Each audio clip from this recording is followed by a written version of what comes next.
जिक्र कंदासीं हिंगोर जा वेझो क़दीमी ॻोठ वाटिया मां हिन वक़्त ताईं बरसाती पाणी निकाल नाहे थी सघियो।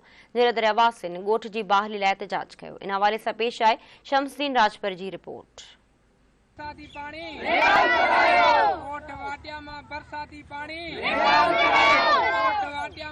त ही हिंगोर जा भरिसां वॾी आबादी रखंदड़ ॻोठ वाटिया आहे, जेको हालिया में जेके हाणे बरसातियूं पयूं उन सां गॾोगॾु रानीपुर ऐं गंबट मां अबुलवाह में जेको पाणी छोड़ करण खां पोइ घड़े जी महाराज जे वसीले झटनि वसीले हिन ॻोठ खे तबाह ऐं बर्बाद करे छॾियो आहे। 80 सैकड़ो जेको हे ॻोठ आहे उहो तबाह थी वियो आहे, मिटी जो ढेर बणिजी वियो आहे। ॻोठाणनि सां मौजूदु आहियूं, अॼु त उन्हनि सां ॻाल्हि ॿोल कयूं त उन्हनि जो वधीक छा चवणु आहे। 10 फुट 8 खां 10 फुट पाणी बीठो आहे, रोडनि रस्तनि ते पाणी बीठो आहे ऐं वस वारनि खे इहा अपील था कयूं, असांजी कंहिं बि मदद न कई आहे हींअर ताईं। कंहिं बि वस वारे असांजी सार लधी आहे, खुदारा असांजी मदद कयो, असांजो पाणी ॻोठ जो निकाल करायो वञे। हिन वक़्तु असांजे ॻोठ में 4 खां 5 फुट जॻहनि में पाणी बीठो आहे ऐं आस पास जेके रोड रस्ता आहिनि उन्हनि 10 खां 12 फुट पाणी बीठो आहे। हींअर माना ॻोठ ॾे असांजो अचणु वञणु कटियल आहे। जेके उते असांजे ॻोठ में पोड़ा पका रहंदा पिया उहे बि माना खाद खुराक जी कमी ऐं बीमारियुनि जे करे उहे बि उते तड़पी रहिया आहिनि। असांजे ॻोठ में माना खाद खुराक घटि पाणीअ जे पुॻो आहे, उतां अचे बसि असांजो तबाही थी आहे, वॾो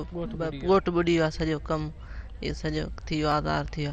ॻोठ में 5 खां 8 फुट बरसाती पाणी बीठल आहे। जिन ॻोठाणनि सिंध सरकार, commissioner Sukkur, DC Khairpur, AC सोबो ज़रो चूंडियल नुमाइंदनि या वस वारनि खां घुर कई त खुदारा फौरी तौर ते नोटिस वठी असांजे ॻोठ में बरसाति सां गॾु ईंदड़ जेको अबुलवाह जो पाणी आहे जेको वॾे तादाद में बीठल आहे उनखे निकाल कराए असां ॻोठाणनि में जेकी पखिड़ियल बेचैनी आहे उहा फौरी तौर ते ख़तमु कई वञे। कैमरामैन हसन राजपर गॾु शमसुद्दीन राजपर, धरती TV।